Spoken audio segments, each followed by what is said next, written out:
anak-anak. Assalamualaikum warahmatullahi wabarakatuh. Perkenalkan, nama saya Arham Istiawati dari Prodi Pendidikan Ekonomi. Pada hari ini kita akan belajar tentang ekonomi syariah. Nah, sebelumnya itu ekonomi murni ataupun ekonomi umum, dan ini terkait ekonomi syariah, terkait dengan sunnahnya ataupun terkait dengan agama Islam, halal atau ribanya, dan lain-lainnya. Nah, dari itu kita lanjut untuk simaknya ya. Nah, di sini anak-anak bisa lihat bahwa konsep dasar ekonomi syariah itu secara terminologi, pendapat Syekh Yusuf Al-Qadri, definisi ekonomi syariah ajaran Islam adalah agama Islam itu memandang bahwa harta dan kekayaan adalah anugerah dan sekaligus ujian dari Allah Subhanahu wa Ta'ala. Nah, perannya itu apa aja? Peran utama manusia adalah berusaha secara maksimal untuk mengelola harta dan mengalokasikan sumber daya sesuai dengan petunjuk dan ketentuan Allah Subhanahu wa Ta'ala. Dan tidak hanya itu, tercapainya kesejahteraan umat di dunia dan akhirat. Kenapa bisa begitu? Nah, karena secara ekonomi syariah ini, secara bahasa terminologinya itu menurut ajaran Islam, dan secara agamanya itu memandang harta dan kekayaan tidak hanya semena-mena hanya dunia saja, tetapi juga di akhirat, dan juga untuk beribadah kepada Allah Subhanahu wa Ta'ala. Kita lanjut ya. Kemudian, apa aja sih tujuan ekonomi syariah yang tadi Ibu sebutkan? Nah, anak-anak bisa lihat, di sini ada tujuan akhir dari ekonomi Islam, yaitu dengan syariat Islam atau dengan maqasid al-syariah, yaitu mendapatkan kebahagiaan dunia dan akhirat melalui suatu tatanan kehidupan yang baik dan terhormat. Tidak hanya itu, di sini maqasid syariah yaitu adalah mewujudkan kesejahteraan manusia yang terletak pada terpeliharanya 5 kemaslahatan dasar. Tahu nggak 5 keselamatan dasar itu apa? Ada agama, jiwa, intelektualitas, keturunan, dan harta kekayaan. Nah, dalam bahasa Arabnya itu apa? Al-agam itu adalah al-din, dan jiwa itu adalah an-nafas. Intelektual adalah akal, dan keturunan adalah an-nasal, dan harta kekayaan adalah al-amal. Kenapa bisa begitu? Karena dalam konsep ekonomi syariah, dalam mewujudkan perekonomian dalam Islam juga, itu bisa kita ambil dalam hadis dan Al-Quran. Seperti yang tadi disebutkan oleh maqasid syariah, mewujudkan kesejahteraan manusia. Nah, apalagi itu tujuan ekonomi syariah? Nah, anak-anak bisa lihat, tadi kan ada maqasid al-syariah, sekarang ada al-falah, yaitu kesuksesan yang hakiki, yang berupa tercapainya kebahagiaan. Tidak hanya itu, dalam segi material dan spiritual, serta tercapainya kesejahteraan dunia dan akhirat. Bagaimana anak-anak? Sudah paham belum tentang tujuan ekonomi syariah? Nah, untuk itu, kita bisa lihat lagi selanjutnya. Di sini, Ibu akan memaparkan 2 video terkait ekonomi syariah, nilai dan prinsip dasarnya. Nanti, anak-anak, untuk tugasnya setelah ini disimak dulu, nanti Ibu akan memberi penjelasan dan tugasnya itu seperti apa. Kalau dibagi dari logik dan tahu dan ternyata ketiganya itu saling berhubungan. Intinya nih, Tuhan ingin mengendalikan harta manusia agar terus berputar dan dapat menghidupkan perekonomian. Oh, menarik nih. Di awal sih Pak Ustadz nyuruh kita baca surah Yunus ayat 55 dan 66. Terus gue cari deh di Quran HP gue. Emang apa isinya? Di 2 ayat itu ada surat yang sama. Kira-kira gini artinya. Ingatlah, sesungguhnya kepunyaan Allah semua yang ada di langit dan di bumi. Intinya nih, harta yang kita punya itu titipan Allah, kata Pak Ustadz. Jadi, kita tidak boleh menumpuknya, tapi harus kita manfaatkan dan kelola. Itulah sebabnya Allah sangat membenci orang yang suka menumpuk-numpuk hartanya. Kata Pak Ustadz, di surah Al-Humazah ayat 1 dan 2 dikatakan, celakalah setiap pengumpat dan pencela yang mengumpulkan hartanya dan menghitung-hitungnya. Gue sedikit bingung juga sih waktu di sana pas awal-awal. Tapi Pak Ustadz ngejelasin dengan bahasa yang mudah kita pahami. Dia bilang nih, aktivitas mengelola dan mengalirkan harta yang diridhoi Allah itu bisa berupa perniagaan, sedekah, dan juga wakaf. Oh gitu. Terus. Pak Ustadz nyontohnya gini kira-kira. Di dunia itu segala sesuatunya mengalir. Karena itulah kita lihat ada kehidupan di sekeliling kita. Kalau nggak ngalir, ya mati semua. Misalnya nih, orang meninggal karena penyakit jantung. Itu kan karena aliran darah ke jantungnya tersendat. Innalillahi. Atau pasar.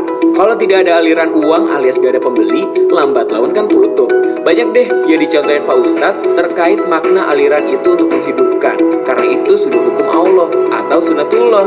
Jadi kesimpulannya, dengan berniaga atau jual beli, ekonomi menjadi hidup karena adanya aliran harta di masyarakat. Nah, tapi dalam berniaga kita perlu tahu hukum yang baik itu gimana. Dan Pak Ustadz menyuruh kita lihat surah An-Nisa ayat 29. Bentar, gue coba cari di HP dulu ya. Jadi penasaran juga sih apa artinya. Oh, dikatakan, hai orang-orang yang beriman, janganlah kamu saling memakan harta sesamamu dengan jalan yang batil, kecuali dengan jalan perniagaan yang berlaku dengan suka sama suka di antara kamu. Yes, jadi dalam melakukan perniagaan atau jual beli atau usaha apapun, pegang teguh prinsip muamalah. Itu kata Pak Ustadz. Muamalah? Iya, gini. Kalau kita mau berniaga, jual beli atau usaha, kedua belah pihak harus saling ridho sehingga tidak menimbulkan unsur mudarat atau bahaya di dalamnya. Itu yang dimaksud prinsip muamalah kata Pak Ustadz. Nah, jadi untuk terhindar dari itu, jauhi horor dalam jual beli. Apalagi tuh? Kayak tidak adanya kejelasan dalam proses jual beli serta keraguan dan hal-hal yang berujung pada ketidakrelaan bagi kedua belah pihak. Oh gitu. Nah, sekarang gue mulai ngerti nih kalau aliran harta kita yang diniagakan harus atas landasan saling percaya dari diri satu sama lain. Ya iyalah, biar barokah.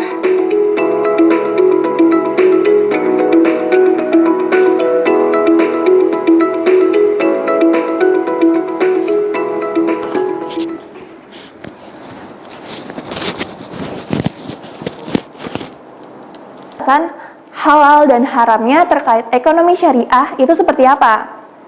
Nah, untuk anak-anak bisa tadi dilihat ekonomi syariah itu mempunyai nilainya, mempunyai prinsip dasarnya seperti apa, halal haramnya.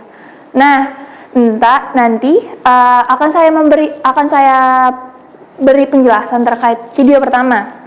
Video pertama itu menjelaskan, saya akan memberi contoh kenapa ekonomi syariah itu memiliki nilai dan prinsipnya seperti apa. Prinsip dasarnya itu yang pertama tadi, ada prinsip dasar tentang muamalah. Muamalah itu apa? Yang tadi dijelaskan.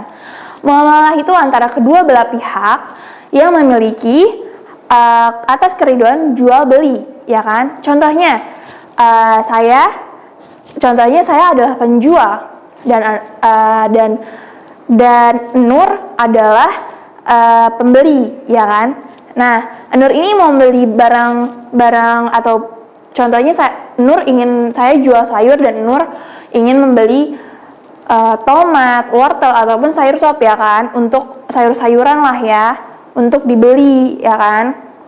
Nah, dia menawar dari harga 20.000 dia minta 5.000, ya kan. Saya nggak ridho dong, karena dari harga pasar tersebut aja nggak sesuai, saya juga nggak dapat untung, saya juga harga belinya nggak segitu, saya nggak ridho. Nah, itu terjadinya kemudaratan ataupun gudoroboh, ya kan, tentang haramnya atas jual beli usaha tersebut ataupun jual beli barang tersebut, ya kan.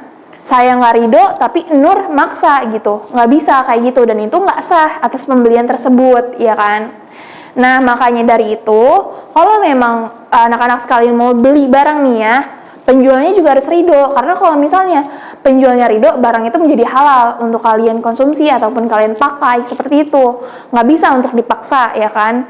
Kalau Nur mau beli lagi nih, mau beli sayur asam ke saya, nah saya jual 10.000, nah dia mau nawar dengan harga 8.000 atau 9.000, ya nggak apa-apa, beda 2.000 atau 1.000 ya nggak apa-apa kalau saya ridho, ya kan? Kalau nggak saya ridho, ya saya nggak mau. Itu jadi haram yang dia makan. Karena terjadinya ekonomi syariah itu ternyata tentang halal dan haramnya terkait jual dan beli, ya kan? Nah, untuk video pertama, anak-anak saya akan beri tugas saya akan memberi tugas Itu menjadikan harta kita itu mengalir. Jadi kayak alat pengendali harta masyarakat. Kira-kira gitu kata Pak Ustadz. Terus Pak Ustadz ngetes kita nih ceritanya. Dia nanya, kira-kira kalian tahu siapa-siapakah yang berhak atas zakat yang kita keluarkan? Mendadak diam semua tuh. Gue juga. Terus gimana ekspresi Pak Ustadznya? Lihat Lala pada diam semua. Iya, dia tuh suruh kita baca surat At-Taubah ayat 60. Oke, bentar ya, gue coba cari lagi. Di sini dikatakan sesungguhnya zakat itu hanyalah untuk orang-orang fakir, orang miskin, amil zakat, mualaf, untuk hamba sahaya, untuk membebaskan orang yang berhutang, untuk fisabilillah dan musafir. Oh, jadi ada ya di Quran siapa-siapa aja yang berhak atas ini. Baru tahu juga gue. Nah, tapi kan aliran harta kita ke masyarakat juga bisa melalui zakat yang 2,5% itu. Masih inget kan? Yaitu zakat fitrah dan mal yang dialirkan sebagai amalan wajib setiap tahun ke orang yang berhak.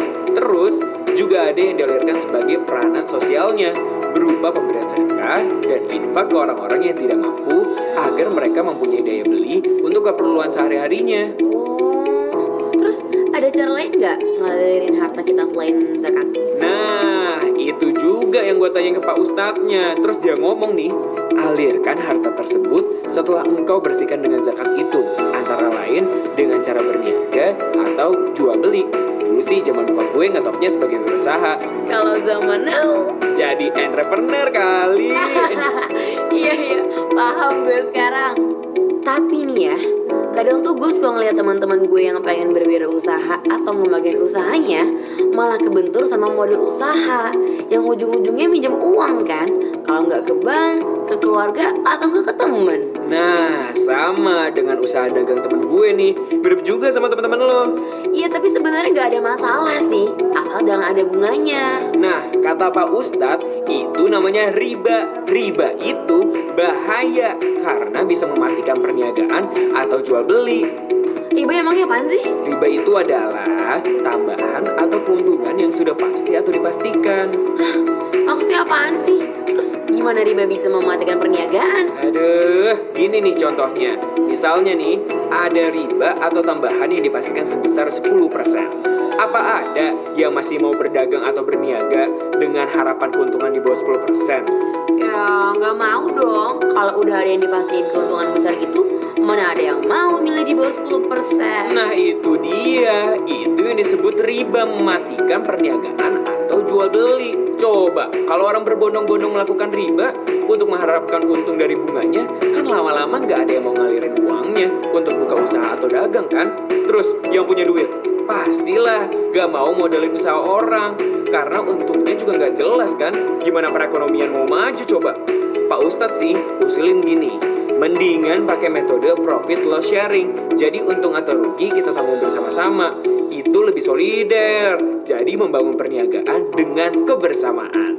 Oh iya juga ya. Kan yang penting juga jual beli kita jadi berkah dan dapat ridhonya. Amin. Terus apa lagi? Pak Ustadz juga ngomongin tentang judi. Nama di Al-Qur'annya dibilang maisir. Judi itu terlarang. Terus gue langsung spontan nanya, Pak Ustadz, memang kenapa sih judi dilarang? Sambil cengenges-cengenges gitu. Oh kebiasaan deh. Ya Ustadznya enteng ngejawabnya. Di surah Al-Baqarah ayat 219 dikatakan judi itu dosa besar dan gak bermanfaat. Terus? Pak Ustadz nanya balik ke gue. Nah, menurut kamu orang berjudi itu ngapain? Ya udah, langsung spontan gue jawab, judi itu spekulasi Pak Ustadz. Ya kalau lagi hoki dapat uang banyak, kalau lagi buntu, ya apes, ambles semua duit yang dia pertaruhkan. Tapi Pak Ustadz nyeletuknya cepet.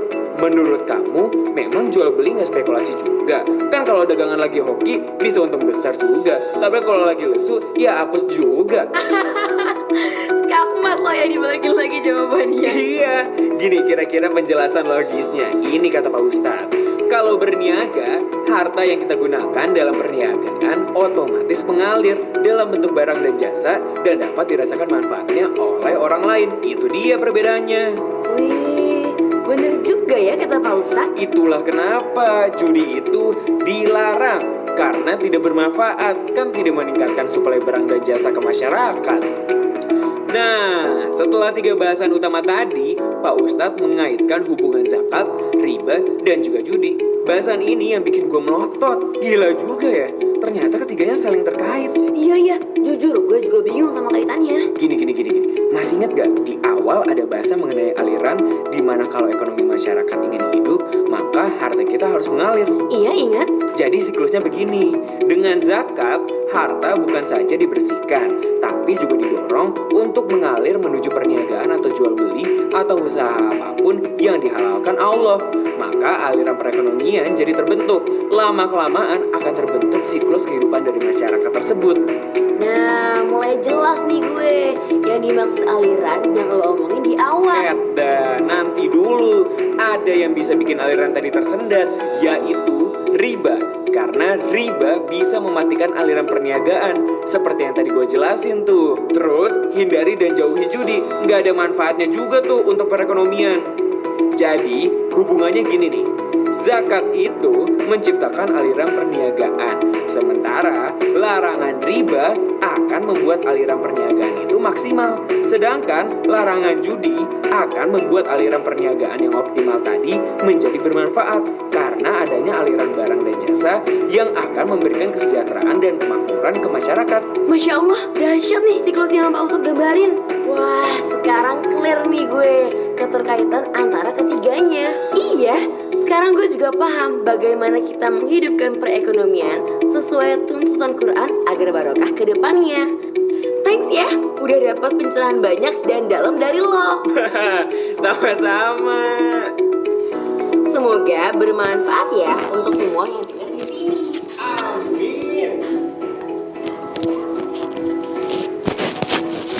Kalian, tadi kan udah denger ya video kedua.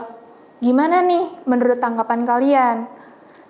Menurut Ibu sih terkait video yang tadi, video kedua itu adalah tentang bagaimana halal, riba, judi, zakat itu bisa bertentangan dengan perbankan syariah ataupun tentang ekonomi syariah ini, ya kan? Bagaimana nih proses jual beli bisa tercapai dengan halal, berkah sesuai tuntunan Al-Quran dan hadis yang sudah diriwayatkan ataupun yang sudah ditentukan oleh Al-Quran, ya kan?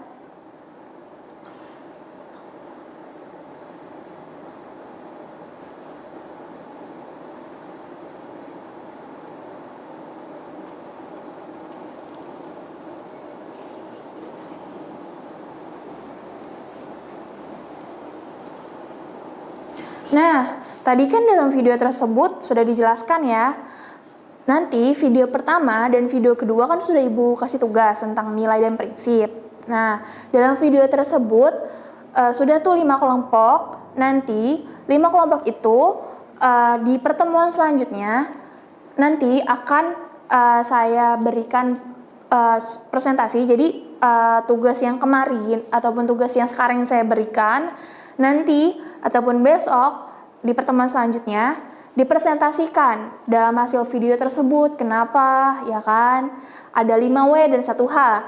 Apa, kenapa, dan bagaimana, ya kan? Itu apa aja sih dalam nilai prinsipnya? Nah, prinsip-prinsip dasarnya itu apa aja dan bagaimana penyebabnya itu bisa terjadi? Apa solusinya? Solusinya. Nanti dibuat PPT-nya. Pertemuan selanjutnya akan dipresentasikan. Tugas itu kan sudah Ibu berikan. Nanti di akhir PPT tersebut atau presentasi tersebut beri kesimpulannya atas video tanggapan tersebut. Kan sudah Ibu kasih tuh satu kelompok 6 orang kan. Nah, setelah pemaparan video tersebut, Ibu akan mempresentasikan lagi nih terkait prinsip dasar ekonomi dan keuangan syariah yang tadi sudah dijelaskan melalui video, ya kan. Yang pertama itu pengendalian harta individu. Kenapa pengendalian harta individu?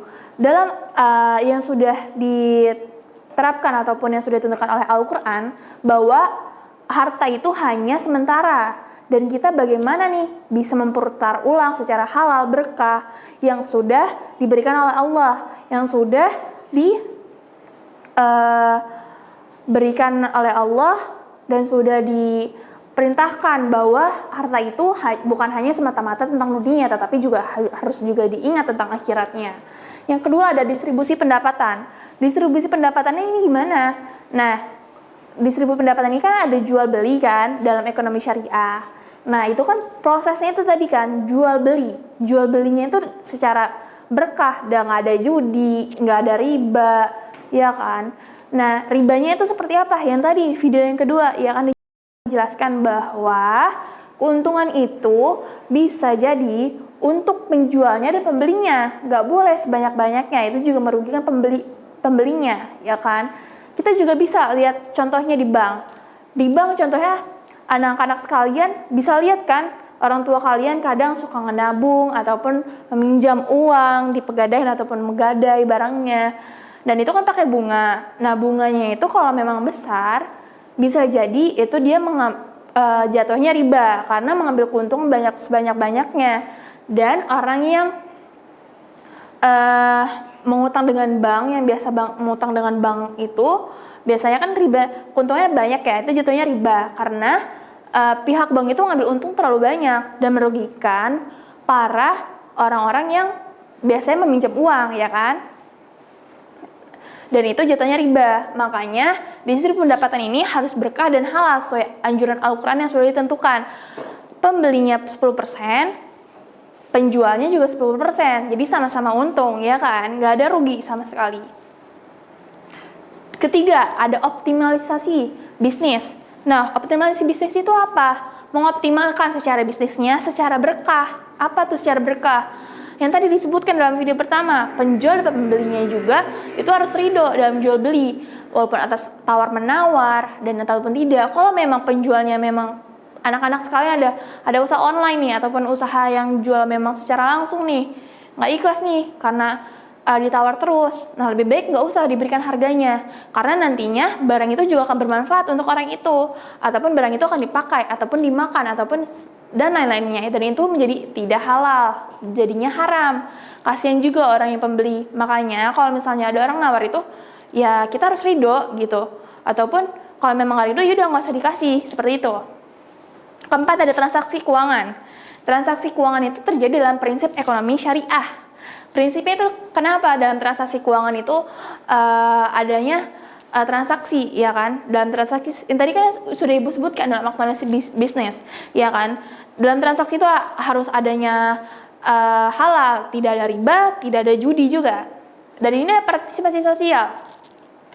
Partisipasi sosial ini adalah masyarakat luas ataupun anak-anak sekalian ataupun orang tua kalian yang sudah membeli ataupun secara jual beli itu secara halal, secara ridho, ya kan, dan juga menabung dengan bank tidak ada bunga, tidak ada judi, tidak ada riba, seperti itu.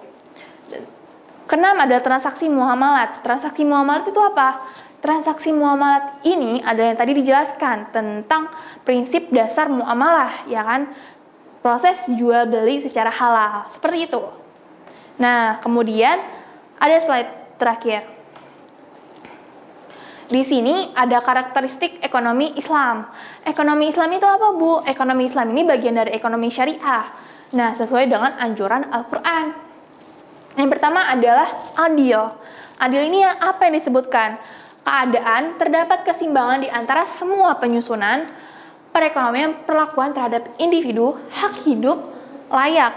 Seperti apa keadilannya itu? Nah, yang tadi disebutkan bahwa dalam ekonomi syariah itu proses jual beli adalah dalam keuntungan dalam penjual dan pembeli 10% dan 10%, tidak ada kerugian dalam pembeliannya itu. Nah, teman-teman kalau misalnya mau menawar barang ataupun mau beli barang, itu juga diingatkan bahwa kalau memang mau beli, untungnya terlalu banyak nih penjualnya. Nah, sebagai pembeli gak ridho dong. Nah, kalau nggak ridho, ya udah nggak usah dibeli. Karena kalau misalnya memang seperti itu, menjadi hal yang tidak sepatutnya dibeli, karena itu barangnya nanti kan akan anak-anak sekalian pakai, anak-anak sekalian manfaatkan, ya kan. Nah, lebih baik gak usah, karena itu akan menjadi hal yang tidak halal, ya kan. Kedua, ada tumbuh sepadan. Tumbuh sepadan itu apa? Nah, tumbuh sepadan itu pertumbuhan yang seimbang antara sektor keuangan dan sektor real.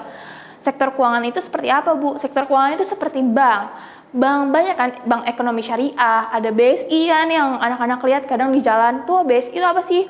Bank Syariah Indonesia, penggabungan beberapa bank syariah Indonesia itu digabung di situ. Tadinya kan ada BNI Syariah ataupun apa, digabung di situ menjadi Bank Islami yang ada di Indonesia. Kenapa Bank Syariah Indonesia itu ataupun bank ekonomi syariah yang ada di Indonesia ini banyak, Bu? Terus kenapa orang-orangnya terlalu banyak untuk terlalu dikit ataupun banyak yang menabung, ya kan? Karena yang pertama adalah apa? Bunganya rendah. Bunga itu termasuk riba, ya. Terjadinya halal dan haram. Diingat lagi anak-anak bahwa dalam proses jual beli juga ada tidak halal, ada haramnya, ada ribanya, ada judinya, ya kan? Nah, dalam tumbuh sepadan ini ya mereka juga berkembang, bank itu juga akan berkembang, uang kalian juga yang menabung juga akan berkembang. Berkembang apa? Berkembang lebih maju untuk perekonomian Indonesia. Ya, kalau anak-anak sekalian tahu ya, kalau tentang berita di Indonesia itu ada bank ekonomi syariah ini banyak dalam pendapatannya ataupun memajukan perekonomian Indonesia. Kenapa bisa begitu? Dalam masyarakat luas, kalau memang banyak yang menabung di bank syariah Indonesia ataupun bank-bank lainnya yang syariah, itu akan membantu ekonomi syariah di Indonesia, perekonomian lah di Indonesia. Karena perekonomian Indonesia itu udah mendunia, ya. Indonesia itu juga termasuk. Indonesia itu paling banyak itu dalam ekonomi syariahnya, dalam bank syariahnya ataupun bank-bank Islami gitu loh. Karena memang apa? Karena dalam bunganya juga sedikit, ya kan, membantu perekonomian Indonesia juga untuk lebih maju karena kita masih berkembang ya dalam perekonomian. Nah, kita majukan dengan kita mengikuti hal-hal yang terkait perekonomian syariah, ya kan, menabung di syariah. Teman-teman bisa nabung di BSI, di bank muamalat, di apapun itu yang berkaitan dengan syariah, mengikuti dengan ajaran Al-Quran dan hadis, ya. Yang ketiga adalah bermoral.